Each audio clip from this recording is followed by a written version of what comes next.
Uma das coisas mais fortes, mais impactantes que o campo progressista conversa hoje, dentro de uma autocrítica daqueles partidos de esquerda que ainda pensam, que ainda fazem esse esforço de se fazer uma autocrítica, é a ideia da formação de base.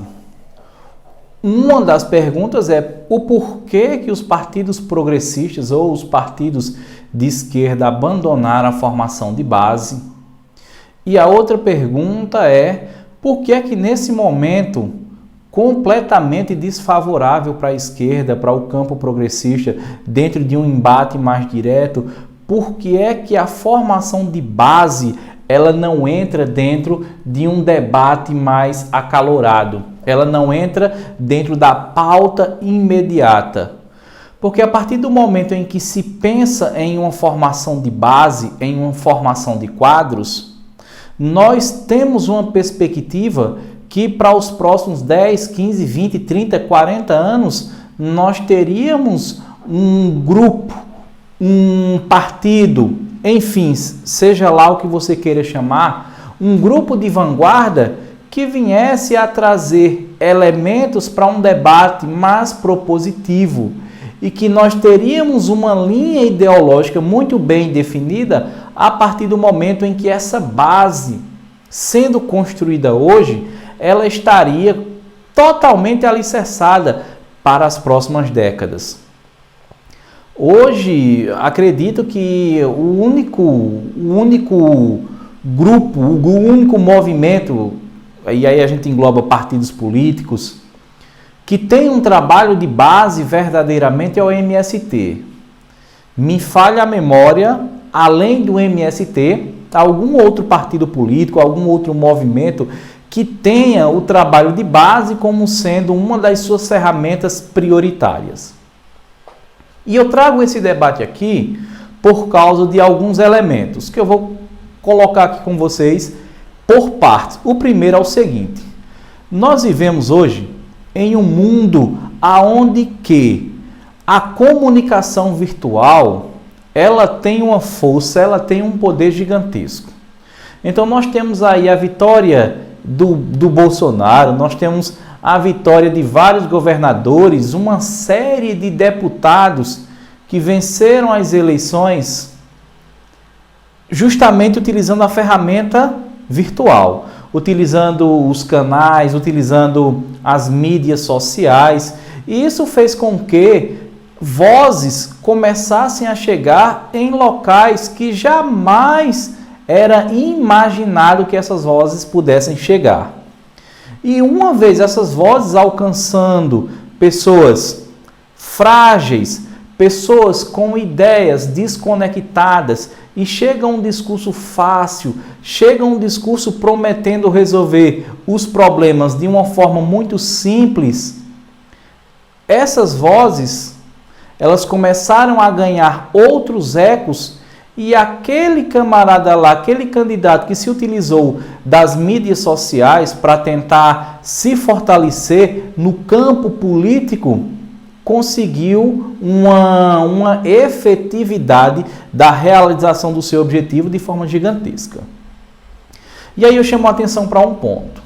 Se hoje, dentro do campo progressista, dentro do campo da esquerda, há uma dificuldade muito grande de se retornar ao trabalho de base, visando um planejamento e uma formação de quadros para as próximas décadas, se não há esse encorajamento do porta a porta de construir uma militância, agora uma militância que estude, uma militância que vá para a ação, nos moldes que aconteceu na década de 80, década de 90, se não há esse interesse, hoje o campo progressista tem uma ferramenta importantíssima que não está sabendo utilizar. Isso, na minha opinião. Então, olha, nós temos dezenas de pessoas que têm uma linha de pensamento progressista, que têm canais que têm um alcance de 400, 500, 600, 700, 800, até 1 milhão de pessoas. Então, a partir do momento em que essas pessoas que têm uma linha de pensamento progressista. Essas pessoas que comungam dos ideais da esquerda e elas têm essa infinidade de pessoas que seguem em suas redes sociais, seja um canal no YouTube, seja sua conta no Instagram, eu acredito que se houvesse um engajamento e um interesse, nós poderíamos utilizar essas ferramentas virtuais para começar a fazer um gigantesco trabalho de base, que poderia sim, de uma forma a curto prazo, atingir milhões de brasileiros que buscam uma alternativa, que estão perdidos dentro desse bombardeio de informações, de notícias, de disse-me disse. A partir do momento em que começasse a existir um engajamento de principalmente canais aqui no YouTube, para que fosse fomentado um trabalho de base a partir de um debate, de leitura de clássicos, análises de conjunturas sérias, se desvirtuando da via partidária para um debate mais propositivo de uma construção de sociedade mais igualitária, nós poderíamos ter um efeito gigantesco.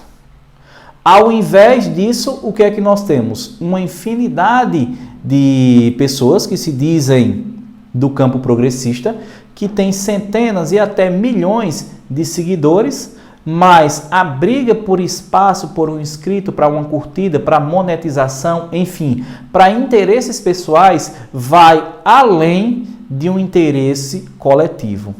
Então, eu entendo que esse espaço ele pode ser ocupado, sim, de uma maneira muito propositiva, de uma maneira que não venha a substituir o trabalho de base, mas que venha a complementar, fortalecendo o trabalho de base, se utilizando dessa ferramenta para atingir dezenas de milhares de pessoas muito mais rápido, né? E o alcance nem se fala. E a partir disso aí, trabalhar efetivamente um debate de conjuntura, um debate propositivo, encaminhando essas pessoas a uma linha ideológica que venha a ter a coletividade, o bem coletivo, como o principal norte. Então, podemos sim ter essa ferramenta, podemos sim ter essa possibilidade. Cabe o interesse dessas pessoas de se utilizarem. Esse nosso canal aqui, ele tem esse intuito. Ele tem esse intuito de trazer um debate propositivo, um debate qualitativo, um debate cheio de conteúdo, para que possamos aglomerar cada vez mais pessoas dentro desse debate. E é visando essa proposta que nós estamos lançando hoje.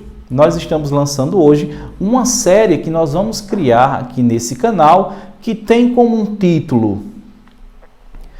Esse título que eu vou colocar é um título que ele é batido já nas redes sociais.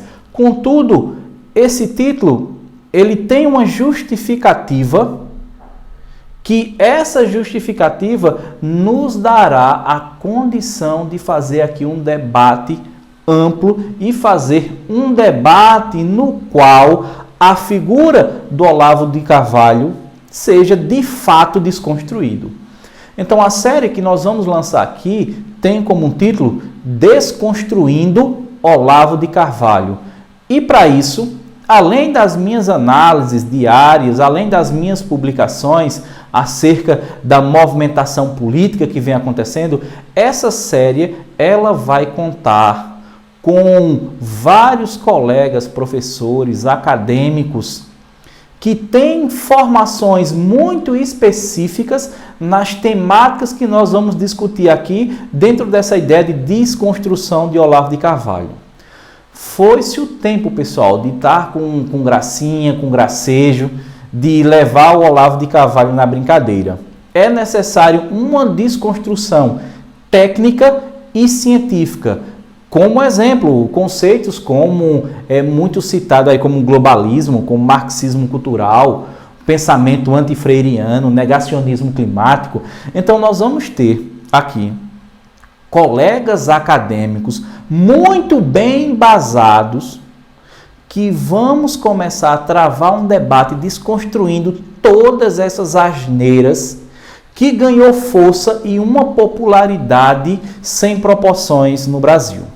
Com isso, esse nosso canal ele começa a contribuir dentro de um debate propositivo e dentro de um debate de formação de base, sim, também, por que não? Com isso, vamos trazer, sim, elementos aqui técnicos, aonde que o conteúdo e a análise científica, ela será o principal tempero das nossas discussões. Vamos criar, sim, outras séries, vamos criar outras pontes de debates aqui que a gente confronte essa ideia hegemônica de momento da extrema-direita que está sendo a bola da vez. Para isso, para você que ainda não se inscreveu no nosso canal, peço a você que se inscreva no nosso canal, participe desses nossos debates, desses nossos diálogos, dessas nossas reflexões, traga sugestões para que a gente possa avançar com esse debate aqui.